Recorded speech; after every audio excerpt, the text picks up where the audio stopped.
Hi friends, എല്ലാവർക്കും നമസ്കാരം. ഇത് 2024 നമ്മുടെ ആദ്യത്തെ വീഡിയോ ആണ്.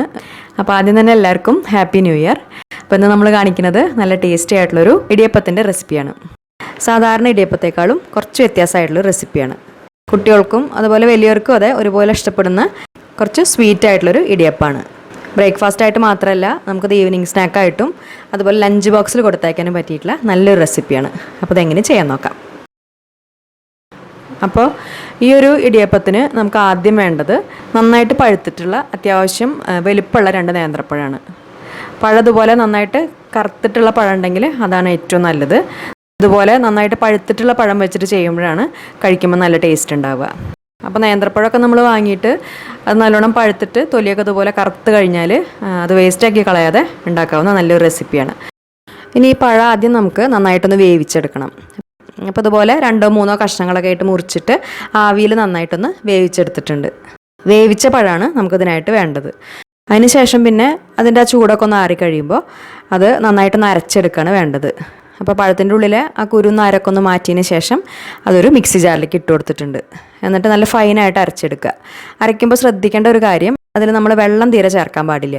വെള്ളം ഒട്ടും ചേർക്കാതെ വേണം അരച്ചെടുക്കാൻ. അതുപോലെ തന്നെ പഴത്തിൻ്റെ കഷ്ണങ്ങളില്ലാത്ത രീതിയിൽ നല്ല ഫൈനായിട്ട് അരച്ചെടുക്കുക.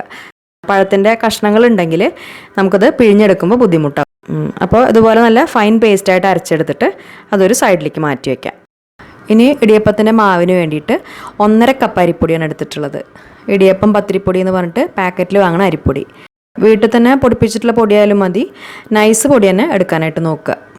അതിന് ശേഷം അതിലേക്ക് ഒരു 1/2 ടീസ്പൂൺ ഉപ്പ് ചേർത്ത് കൊടുക്കാം. അത് ചെറുതായിട്ടൊരു മധുരമുള്ള പലഹാരമാണല്ലോ, അപ്പോൾ ഉപ്പ് ഒരുപാട് വേണ്ട, ഏകദേശം ഒരു 1/2 ടീസ്പൂണൊക്കെ ചേർത്താൽ മതി. എന്നിട്ട് ആദ്യം ഇതുപോലെ നന്നായിട്ടൊന്നും അങ്ങോട്ട് മിക്സ് ചെയ്തെടുക്കാം. അതിന് ശേഷം പിന്നെ നമുക്കത് കുഴച്ചെടുക്കണം. അപ്പോൾ ആദ്യം അതിലേക്ക് ഇതുപോലെ ഒരു 1/4 കപ്പ് അളവിൽ നല്ല ചൂടുള്ള വെള്ളം ഒഴിച്ചു കൊടുത്തിട്ട് നന്നായിട്ടൊന്ന് മിക്സ് ചെയ്തെടുക്കാം. ചൂടുവെള്ളം എന്ന് പറയുമ്പോൾ നന്നായിട്ട് വെട്ടി തിളച്ചുകൊണ്ടിരിക്കുന്ന വെള്ളം വേണം ചേർക്കാൻ. നമ്മൾ പൊടി അളന്നെടുത്തിട്ടുള്ള കപ്പിൻ്റെ അതേ കപ്പിന് 1/4 കപ്പ് അളവിൽ, അതായത് പകുതി അളവിൽ.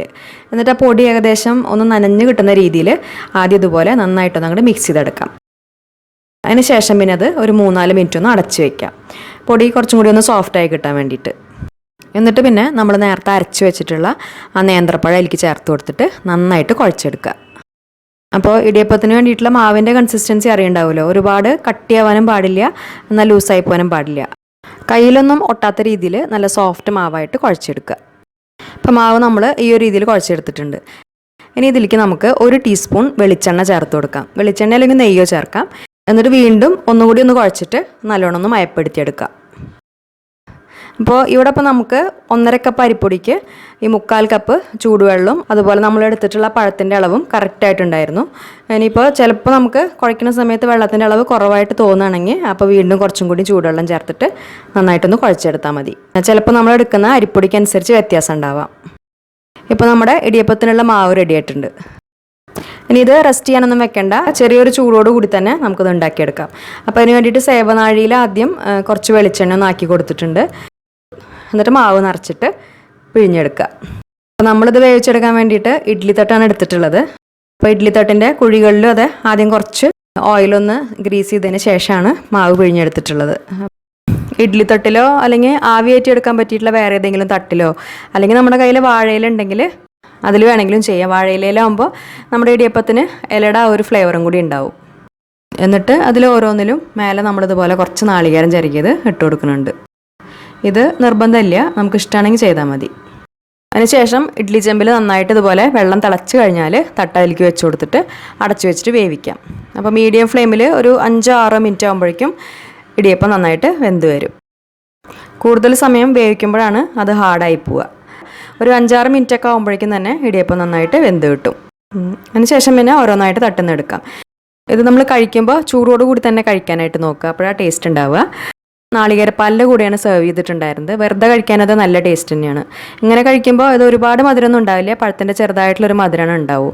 അപ്പോൾ വെറുതെ കഴിക്കാനാണെങ്കിൽ കുറച്ചും കൂടി ഒന്ന് ടേസ്റ്റ് ചെയ്യാൻ വേണ്ടിയിട്ട് നമുക്ക് വേണമെങ്കിൽ ആ പഴം അരച്ചെടുക്കുന്ന സമയത്ത് അതിൻ്റെ കൂടെ കുറച്ച് പഞ്ചസാരയും 2-3 ഏലക്കയും കൂടി ചേർത്ത് അരച്ചിട്ട് മാവ് റെഡിയാക്കിയിട്ട് ഉണ്ടാക്കിയെടുത്താൽ മതി. അങ്ങനെ ആകുമ്പോൾ കഴിക്കാം, വേറെ കറികളിൽ ഒരു ആവശ്യമില്ല. നാളികേരപ്പാലിൻ്റെ കൂടെ കഴിക്കുന്നതിനേക്കാളും കൂടുതൽ ടേസ്റ്റ് ശരിക്കും പറയാച്ചാൽ വെറുതെ കഴിക്കുമ്പോൾ തന്നെയാണ്. അപ്പോൾ ഈ ഒരു ഇടിയപ്പത്തിൻ്റെ റെസിപ്പി എല്ലാവർക്കും ഇഷ്ടമായി എന്ന് വിചാരിക്കുന്നു. ഈ രീതിയിൽ ഇതുവരെ ഉണ്ടാക്കാത്തവരുണ്ടെങ്കിൽ എന്തായാലും ഉണ്ടാക്കി നോക്കുക. എന്നിട്ട് ഫീഡ്ബാക്ക്സ് മറക്കാതെ അറിയിക്കുക. പിന്നെ വീഡിയോ നിങ്ങൾക്ക് ഇഷ്ടപ്പെട്ടാൽ ലൈക്ക് ചെയ്യുക. ഫ്രണ്ട്സിനും ഫാമിലിക്കും വീഡിയോ ഒന്ന് ഷെയർ ചെയ്ത് കൊടുക്കുക. പിന്നെ നമ്മുടെ ചാനൽ സബ്സ്ക്രൈബ് ചെയ്യാത്തവരുണ്ടെങ്കിൽ മറക്കാതെ ഒന്ന് സബ്സ്ക്രൈബ് ചെയ്ത് സപ്പോർട്ട് ചെയ്യുക. അപ്പോൾ നല്ലൊരു റെസിപ്പി വീഡിയോ ആയിട്ട് ഇനി വീണ്ടും കാണാം. താങ്ക്